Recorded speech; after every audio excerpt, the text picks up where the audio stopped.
নমস্কার, আমি Somnath Sengupta, beyond borders India ইনসাইটের আজকের আলোচনায় আপনাদের সবাইকে স্বাগত জানাচ্ছি। প্রথমে খুব ছোট্ট করে একটা চুক্তির কথা শুনে নিই বা বুঝে নিই, সেটা হচ্ছে অ্যাব্রাহাম অ্যাকর্ডস। এই চুক্তিটার কথা আজকের দিনে হঠাৎ করে খুব প্রাসঙ্গিক হয়ে গেছে এবং খুব বেশি করে আলোচনায় আসছে। তো হোয়াট ইজ অ্যাব্রাহাম অ্যাকর্ডস?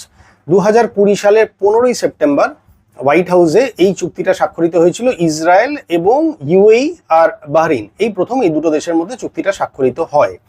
পরবর্তীকালে মরক্কো এবং সুদান, এই আরো দুটো দেশ যোগ হয় এই চুক্তিটাতে। তো মিডল ইস্টের ইসলামিক কান্ট্রিজগুলোর মধ্যে এই চারটে দেশ সাইন করে হচ্ছে অ্যাব্রাহাম অ্যাকর্ডস। অ্যাব্রাহাম অ্যাকর্ডস অনুযায়ী প্রথম জিনিস সেটা হচ্ছে এই কান্ট্রিজগুলো ইসরায়েলকে দেশ হিসেবে মান্যতা দিল। এর আগে পর্যন্ত মান্যতা দেওয়া হচ্ছিল না বা দিচ্ছিল না। তো এই প্রথম হলো এরা দেশ হিসেবে মান্যতা দিল। এছাড়াও যেটা হলো সেটা হলো ইসরায়েলের সঙ্গে এই সমস্ত দেশগুলোর প্রথম ডাইরেক্ট নিজেদের কূটনৈতিক সম্পর্ক স্থাপন হলো, ডাইরেক্ট ফ্লাইট চালু হলো এবং ডাইরেক্ট বিজনেস চালু হলো। অর্থাৎ দুটো দেশের মধ্যে সম্পূর্ণভাবে দুই দেশের কূটনৈতিক সম্পর্ক চালু হয়ে গেল। এইটা হচ্ছে আক্ষরিক অর্থে। এবং অ্যাকচুয়ালি উদ্দেশ্য সেটা হচ্ছে আমেরিকার ইনিশিয়েটিভ এটা নেওয়া হয়েছিল, এই অ্যাব্রাহাম অ্যাকর্ড চুক্তিটা সাইন হয়েছিল এবং এটার মেইন উদ্দেশ্য হচ্ছে ইসরায়েলের একটা প্রেজেন্স, মান্যতা অর্থাৎ সার্বভৌমত্ব ব্যাপারটা সেটাকে স্বীকার করে নেওয়া এবং তার সঙ্গে আগামী দিনে মিডল ইস্টে যাতে ইসরায়েলের একটা এক্সিস্টেন্স থাকে উইথ পাওয়ার।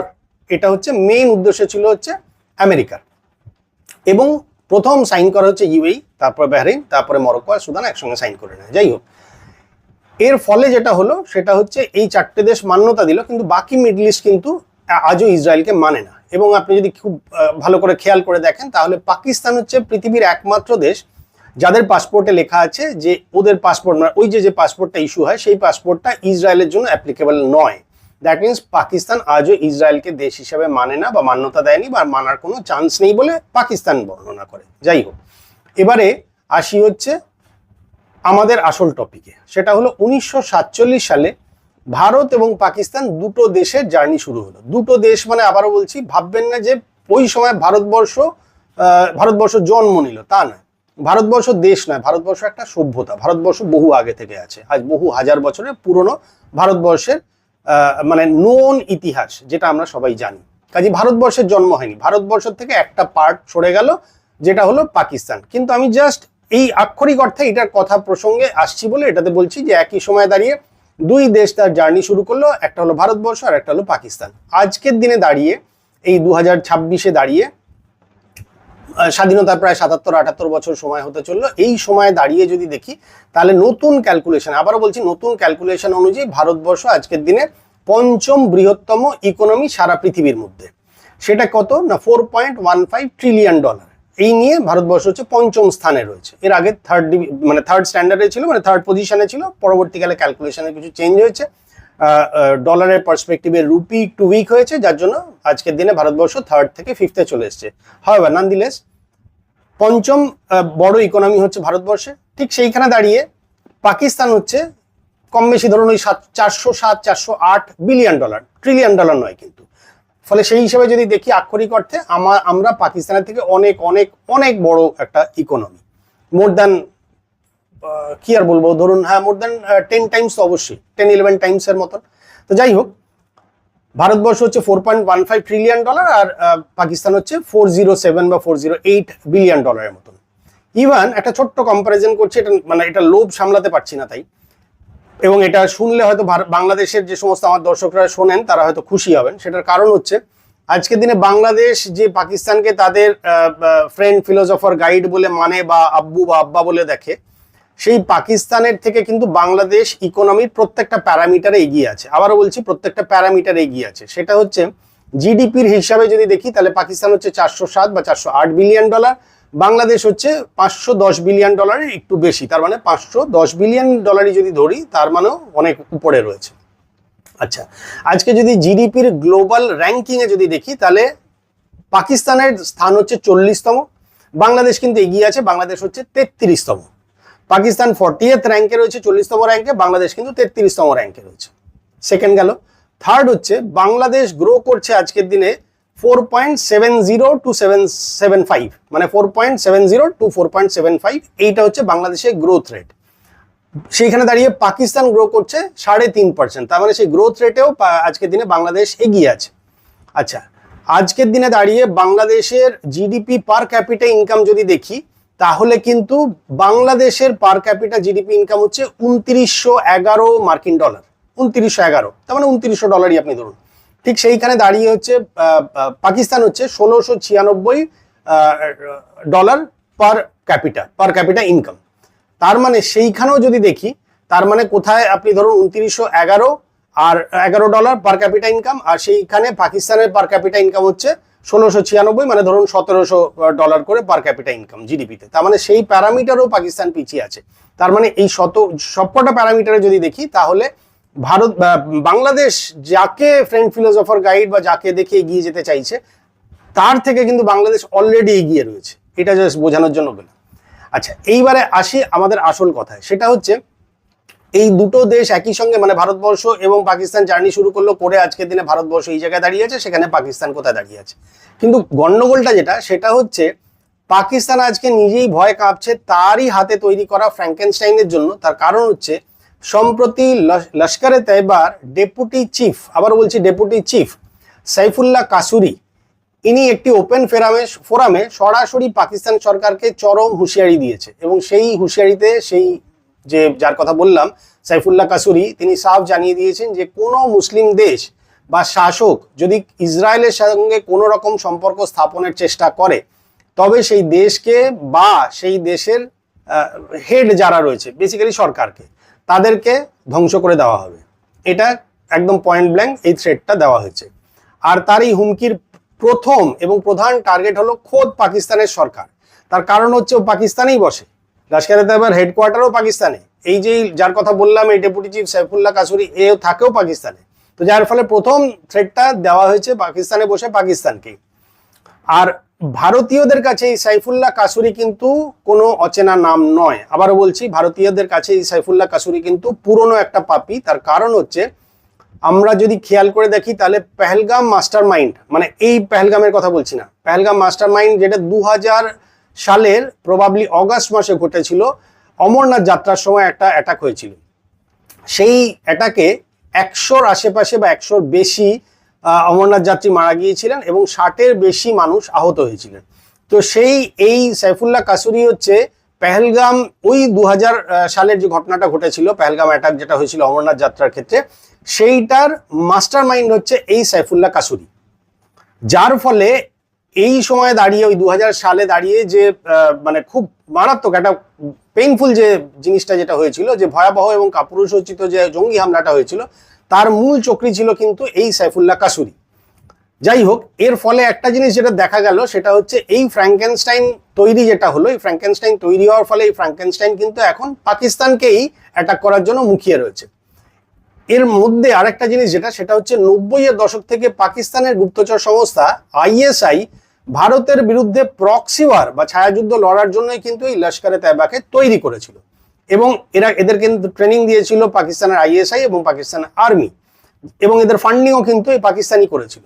যদি আপনারা খেয়াল করে দেখেন, তাহলে 2011 সালে তৎকালীন মার্কিন পররাষ্ট্র দপ্তরের প্রধান বা secretary of state Hillary Clinton, উনি পাকিস্তান সফরে এসে একটা মারাত্মক উক্তি করেছিলেন, যে উক্তিটার বাংলাটা হচ্ছে যে আপনি যদি আপনার ব্যাকইয়ার্ডে সাপ পোষেন, তাহলে আপনি আশা করতে পারেন না যে সেই সাপটা শুধুমাত্র আপনার প্রতিবেশী দেশকেই কামড়াবে। তার মানে এটা ইনডাইরেক্টলি বলার ছিল যে আপনার ঘরে যদি সাপ থাকে এবং আপনি যদি আপনার ঘরে সাপ পোষেন, তাহলে সেই সাপটা যে বাইরের কাউকে কামড়ে আসবে তা নয়, সেই সাপটা কিন্তু আপনার ঘরের লোককেও কামড়াবে এবং আপনাকেও কামড়াবে। এ বিষয়ে নিশ্চিন্ত থাকুন। তো আজকের দিনে দাঁড়িয়ে ঠিক সেটাই হয়েছে, যে পাকিস্তানের সঙ্গে যে অস্ত্র পাকিস্তান এতকাল ধরে ভারতের জন্য তাক করে রেখেছিল, ভারতের জন্য তৈরি করেছিল, আজ সেই অস্ত্রই কিন্তু পাকিস্তানের নিজেদের দিকে ঘুরে গেছে এবং ঘুরে গিয়ে এখন পাকিস্তানকেই অ্যাটাক করছে এবং পাকিস্তানকেই ধ্বংস করে দেওয়ার কথা বলছে। তার কারণ হচ্ছে এই ধরনের এক্সট্রিমিস্ট যারা, এদের কাছে দেশ বা বাকি কোনো কিছুর কোনো মূল্য নেই। এদের কাছে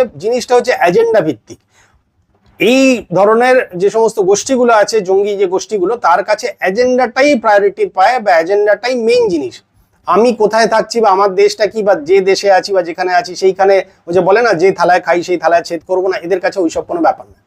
যাই হোক, এখন গল্প যেটা সেটা হচ্ছে যে পাকিস্তান তাহলে কি করবে, এখানে আব্রাহাম অ্যাকর্ডের প্রসঙ্গটা আরেকবার আসছে। সেটা হচ্ছে এই কয়েকদিন আগে একটা কনকল চলছিল ডোনাল্ড ট্রাম্পের সঙ্গে ইসলামিক কান্ট্রিজগুলোর প্রধানদের মধ্যে। সেই আলোচনার প্রসঙ্গে হতে হতে এই গত শনিবারের কথা বলছি, এটা কনকলে হতে হতে হঠাৎ করে মিস্টার ডোনাল্ড ট্রাম্প সমস্ত ইসলামিক কান্ট্রিজের যারা হেড যারা ছিলেন এই কনকলে তাদেরকে হঠাৎ করে একটা প্রপোজাল দিয়ে বসেন যে যারা সাইন করেছে তারা তো ঠিক আছে, বাদবাকি আর যে সমস্ত দেশ আছে সেই সমস্ত দেশও এবারে ফাইনাল আপনারা আব্রাহাম অ্যাকর্ডকে সাইন করে নিন। তার কারণ হচ্ছে মানে আমেরিকা বলছে বা ডোনাল্ড ট্রাম্প বলছিলেন যে এরপরে আমরা যখন ইরানের সঙ্গে যে শান্তি চুক্তি স্থাপন করব তার ফলে যে সমস্ত বেনিফিটগুলো আসবে বা দেবো আমরা এই ইসলামিক কান্ট্রিজগুলোতে বা গালফ কান্ট্রিজগুলোতে বা মিডল ইস্টের কান্ট্রিজগুলোতে, সেই শান্তি চুক্তি বা সেই বেনিফিটের মধ্যে কিন্তু তখন আপনারা ঢুকতে পারবেন না। এবং উনি কিন্তু ক্যাটাগরিক্যালি সৌদি আরব, কারণ সৌদি আরব এখনো সাইন করেনি, পাকিস্তান, মিশর, টার্কি এই ধরনের দেশকে ডাইরেক্টলি উনি বলেন যে আপনারা কিন্তু এখনো আব্রাহাম অ্যাকর্ডে সাইন করেননি, ইমিডিয়েটলি আপনারা কিন্তু আব্রাহাম অ্যাকর্ডকে সাইন করে নিন, তা না হলে কিন্তু আমরা কোনো রকম শান্তি চুক্তিতেও এগোবো না, বা শান্তি চুক্তির ফলে যদি কোনো বেনিফিট আমরা এক্সটেন্ড করি, মানে ইউএসএ যদি এক্সটেন্ড করে, সেই বেনিফিট কিন্তু আপনারা পাবেন না।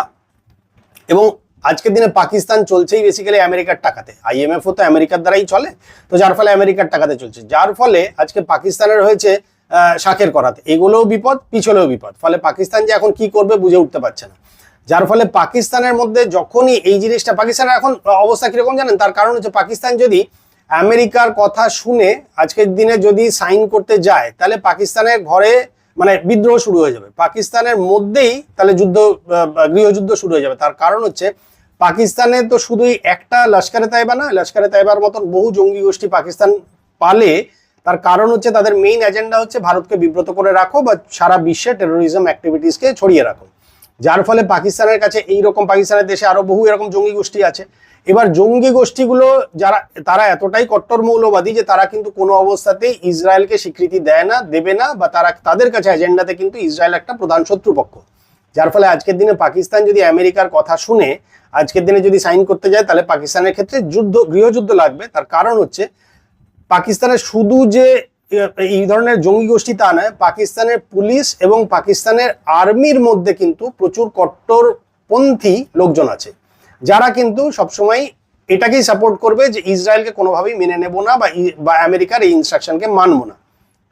এই দিকে যদি যায় তাহলে পাকিস্তানের এই দিকে বিপদ, এবং তার কারণ হচ্ছে ও যদি সাইন করে তাহলে ওর ঘরে গৃহযুদ্ধ লাগবে, আর যদি সাইন না করে তাহলে কি হবে, সেক্ষেত্রে আমেরিকার গুডবুকে সে থাকবে না। আর যখনই আমেরিকার গুডবুকে সে থাকবে না তখন আমেরিকার থেকে লোন পাওয়া বা আইএমএফ এর থ্রুতে লোন পাওয়াটা তার কাছে মানে কোনো চান্সই নেই, সেটা আর হবে না।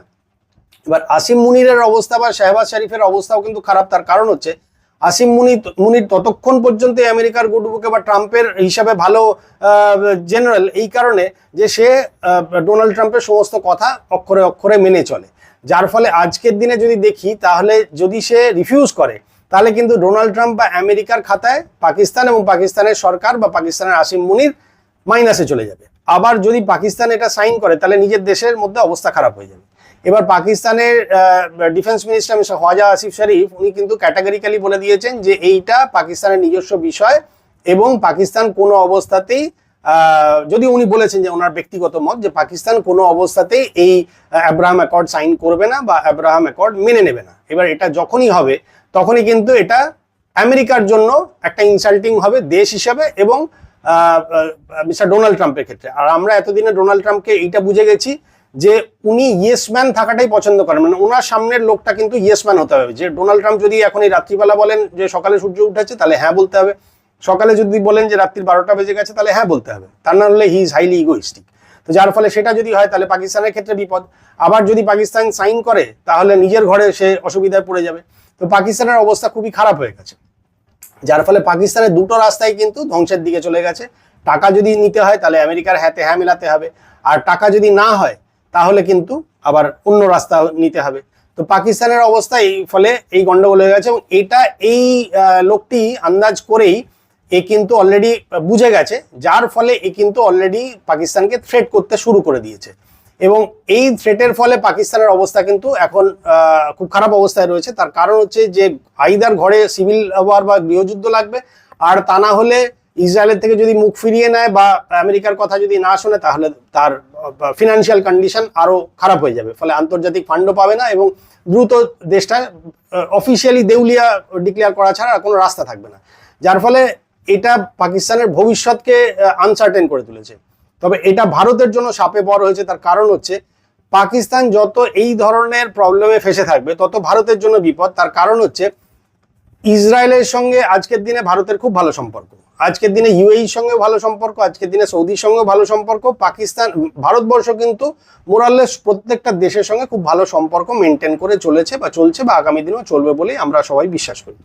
পাকিস্তানের ক্ষেত্রে পাকিস্তান যত এই ধরনের টার্ময়েলের মধ্যে থাকবে, যত সে তাদের দেশে গৃহযুদ্ধের মতন অবস্থায় লেগে থাকবে, আর যত সে বিদেশ থেকে বা IMF থেকে বা ইউএসএ থেকে ফান্ড পাবে না, তত তার ফিনান্সিয়াল ক্রাইসিসে থাকবে। যতটাই এটা হবে ততটাই তার কাছে কাশ্মীরের জঙ্গিদের কে ফান্ডিং করা বা কাশ্মীরের জঙ্গিদেরকে ফার্দার ট্রেনিং দেওয়া বা কাশ্মীরের জঙ্গিদেরকে মদত দেওয়াটা কমপ্লিটলি বন্ধ হয়ে যাবে। আর এইটা যত বেশি হবে তত ইন্ডিয়া সেফ থাকবে, ইন্ডিয়া নিরাপদে থাকবে এবং ইন্ডিয়ার যে মেইন এজেন্ডা যেটা, অর্থাৎ ইন্ডিয়ার মেইন টার্গেট কি? মেইন টার্গেট হচ্ছে ভাই ডেভেলপমেন্ট, ইনফ্রাস্ট্রাকচার তৈরি করা, ওভারঅল গ্রো করা। তাহলে সেইটাতে কিন্তু ইন্ডিয়া মনোসংযোগ করে কাজ করতে পারবে, যার ফলে এই সাইফুল্লাহ কাসরির এই যে হুমকি, এটা কিন্তু আসলে প্রমাণ করে দেয় যে সন্ত্রাসবাদকে হাতিয়ার করে একটা সফল রাষ্ট্র কিন্তু কখনোই চালানো যায় না। পাকিস্তান আজকের দিনে এমন একটা খাদের কিনারায় এসে দাঁড়িয়েছে যেখানে নিজেদের অস্তিত্ব রক্ষার জন্য এদের সামনে এই দুটো পথ ছাড়া আর কোনো পথ খোলা নেই। এবার যেটাই নিক না কেন সেটাতেই তার জন্য বিপদ দাঁড়িয়ে আছে, যার ফলে যেটাই করুক না কেন আলটিমেটলি পাকিস্তান কিন্তু ডিপ ট্রাভেলে আসতে যাচ্ছে। এখন দেখার বিষয় হলো যে পাকিস্তান শেষ পর্যন্ত কট্টরপন্থীদের কাছে মাথা নত করে নিজেদের অর্থনীতিকে শেষ করে, নাকি আন্তর্জাতিক চাপের মুখে ইসরায়েলকে মেনে নিয়ে দেশে গৃহযুদ্ধ ডেকে আনে। আপনারা কমেন্ট বক্সে আপনাদের ওপিনিয়ন জানান যে পাকিস্তানের পরিণতি শেষ পর্যন্ত কি হতে চলেছে। আজকের দিনে এই যেটা নিউজটা ছিল সেটার বিশ্লেষণ আমার ক্ষুদ্র বুদ্ধিতে যেটা এলো আমি সেটা আপনাদের সামনে রাখলাম। আপনাদের ওপিনিয়ন আপনারা কমেন্ট বক্সে জানাবেন। নেক্সট ভিডিওতে আবার আপনাদের সঙ্গে আরেকটা কোনো টপিক নিয়ে আলোচনা করছি। আজকে এখানেই শেষ করলাম। ভালো থাকবেন, নমস্কার।